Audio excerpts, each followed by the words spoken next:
The Department of Basic Education's decision that primary school learners and learners with special education needs must return to the daily full capacity attendance and traditional timetabling model from the 26th of July 2021 has been met by differing views from various quarters. It comes at a time where the country is experiencing an increase in the number of people testing positive for COVID-19, including more positive tests being reported, particularly in schools around the country. For some reaction, we are joined by Basil Manuel from the National Professional Teachers Organisation of South Africa, or NAPTOSA. Basil, always a pleasure speaking to you. Thanks for your time. Good morning, Leanne. Pleasure to be with you. So with the increase of COVID-19 cases in schools around the country, the President now moving us to adjusted level lockdown 2, let's look at your reaction from last night's announcement.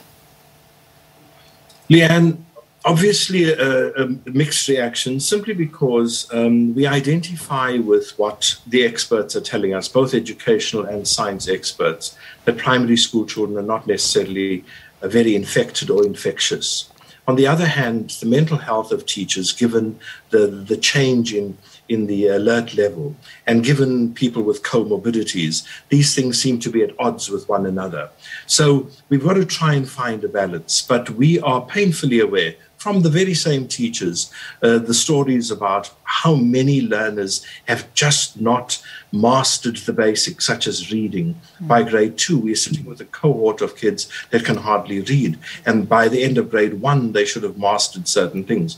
So it's been a difficult road. It's been a difficult decision, but we've fallen on the side of supporting the minister, having been consulted. And we've said, look, we are going to go along with this, but it's not a blank check. We've got to look at the health and safety factors, and we've also got to look at what is happening around us. And that is what we are going to keep our eye on for the next couple of weeks. Yeah, and that is, that is the reality. It's a real wait-and-see game, unfortunately, because we're not, and we heard it from the President, we are still not sure what this third wave looks like, how bad it's going to be, if it will be worse, the same, or perhaps a little bit less severe than the second wave. So there are many, many questions and question marks over everything right now. But as it stands right now, let's look at teachers and see what has the state been of teachers around South Africa during this particular time. Once again, it's been a wave, at times much better than others, at times very low. And we know that as soon as the alert level goes up, panic sets in. And it doesn't matter what informs it. Fear is real. Whether it is informed by pseudoscience or real science, people will still panic. And we're sitting with a large number of teachers that do have comorbidities. And of course, the very specter of bringing a large number of children into school makes them worry, even though the scientists are telling us that those children are not the ones that will infect you. It doesn't satisfy all those mental health little pins and pricks that come into play. And our people are really fragile, knowing that some people handle stresses better than others. And that is why, Leanne, we, together with the other teacher unions, are also pressurizing and talking more about the vaccines and saying if we could get the vaccine sooner, that would also help still all these concerns. And of course, it's not only about teachers, but it's about the parents too, and the comfort of parents to have their children in that large number at school. Yeah, this is a point I want to dwell on a little bit, because I am seeing louder cries from teacher unions, from teacher bodies, to try and ensure that teachers are included in this batch that are vaccinated. Because, we've seen medical professionals. I mean, I've even heard of speech therapists that have been vaccinated, and some other professionals that have been added into the frontline workers. But I mean, teachers are right there, and should they not be prioritized? I'm asking the wrong person, but I can imagine your answer is yes. But how far are you with this push to try and get teachers vaccinated as soon as possible? Leanne, we've made, as a collective of unions, not only NAPTOSA, but our other colleagues in the other unions, we've made certain representations about this. Look, the idea is not to muscle out the plus 60-year-olds. That's not the idea. We don't see giving a 22-year-old teacher the vaccine and a 70-year-old not getting it. That's not the point. The point is we are part of the frontline worker group, or the second tier, if you'd like. But we are also the group that are in close contact with a much larger cohort of people, both children and parents as well. We've just come through governing body elections as an example, and that must surely count for something. But it is also about how people view things. And teachers are seen as members of society that lead in certain aspects. And teachers getting the vaccine surely would encourage others as well. And what we are saying is, we want to be on that list higher up where we think we are now, and for more than one reason. One being because it obviously would assist in instilling the fears of people in the schools, but then also it is an example of encouragement for the rest. We're busy with a survey, which we sent out on Thursday, to test how attitudes towards the vaccinations have changed. Yes. That survey will close tomorrow. And I can almost guarantee you that from the 56% we had in November, I think it was, to now, I'm sure we will see a seismic shift, because attitudes have changed and people are more positive about it. And they want to get it done, because teachers themselves recognize the best place for children is in school. However, the fears remain there. And as NAPTOSA, we are saying, we want our children in school. We want to see that this generation of grade R's, 1s, 2s, 3s are not a lost generation that battle throughout schooling. Remember, if you can't read and you don't master reading at the lowest level, you're going to battle the rest of your life.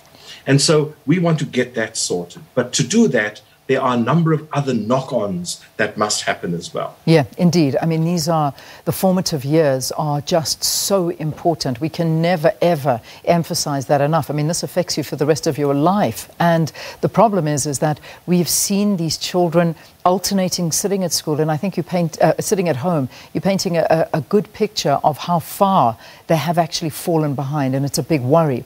However, I know that from reading what the unions have been saying, and you yourself also with your members asking, and the school principals asking government for assistance, asking for teachers to come in and assist during this time. Now schooling starting in July, there is still a severe lack of teachers, or is the scenario changing? What is that looking like now? Yeah, and these are some of the issues that we put on the table when we were being consulted.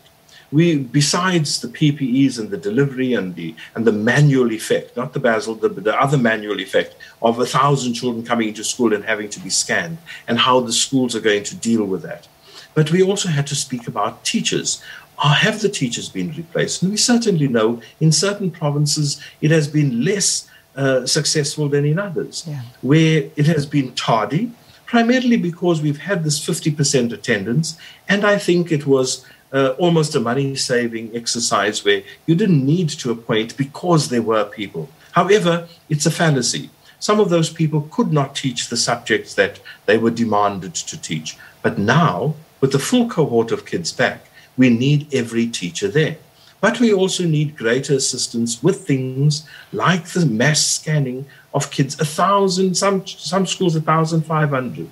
Then we're worried about those chronically oversupplied schools where the enrollment is so large, it's much bigger than what the school can hold, and 60 children per class. So social distancing is an issue. And we know that the scientists are telling us in the primary schools, it's not as a necessity like it is in a secondary school.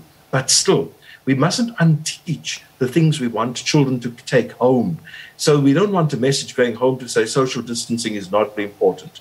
And those are where the shoes are going to pinch.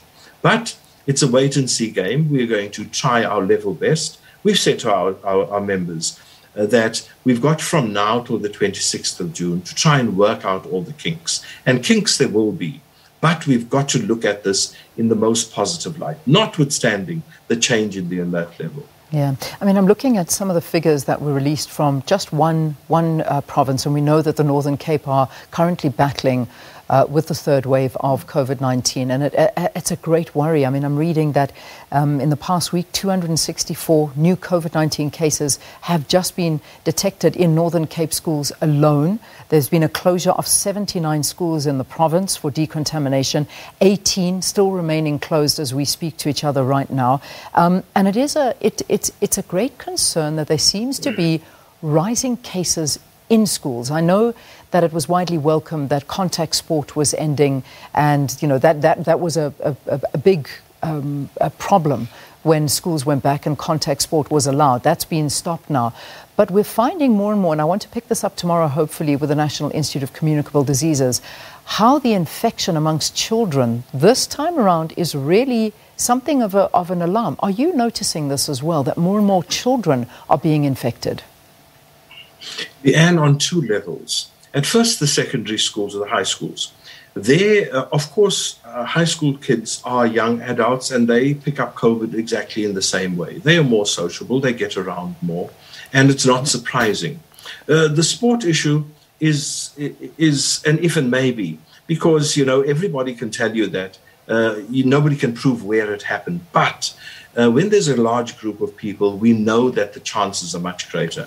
But one of the things that we've become concerned about is that we've also seen more primary school children, far lesser in number than in the secondary schools, but we've seen not critically ill people, but youngsters also falling ill there. And we don't know if it is about a new variant or another variant from elsewhere. But yes, we've noticed this, and with concern. And that is why we didn't enter into the debate about secondary schools going back just as yet in their full number, simply because we don't believe we would be able to manage it. Certainly not with the third wave at our door and with midwinter already knocking. So, but that is a debate that will come. It's inevitable, because we've got to normalize school as far as possible, but not at the expense of health and safety. Would you support, from something like UASA, a big call for schools to close around the country at this point in time? Would you support that, or are you still confident that schooling right now should remain until further notice? And I want to be emphatic. NAPTOSA has never called for the summary closure of schools. We've said let's manage what we can, and we've certainly said let's save learning. I think it's irresponsible to just call for the summary closure, whilst in fact we are seeing that schools are still the safest places for children. It's about teachers, but it's also about children and the masses of children. But it's also about the economy of the country and the difficulty parents have when children are not at school.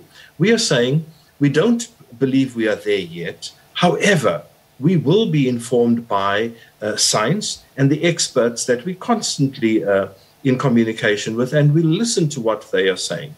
And we know sometimes there are conflicting messages, but at the moment we don't feel that call is being made at the right time. Just finally, as I let you go, Basil, in terms of an update on PPE, we're so concerned about, obviously, vaccinations and all of the other issues that we tend to have stopped speaking about the issue of PPE. I mean, we heard last night, again, it is against the law not to be wearing a mask. Do teachers, do students, learners, do they have this in place? Is there enough still, or are we still speaking about a shortage of PPE? Leanne, let me first say we have an agreement now with the DBE about the supply of masks, because an investigation was done about how long a mask lasts. And so now more masks will be supplied on a regular basis. I'm speaking under correction, but I think it is every 3 to 4 months there will be a new set of masks. Now that is important because we've identified that need. And to be fair to the DBE as well, the delivery of PPEs has improved greatly. The incidences where people are shouting and screaming because there's no cleaning materials or just general sanitizers has diminished. However, now with the full cohort of learners going back in the primary school, we start that whole process again of checking whether they can supply the quantities we need.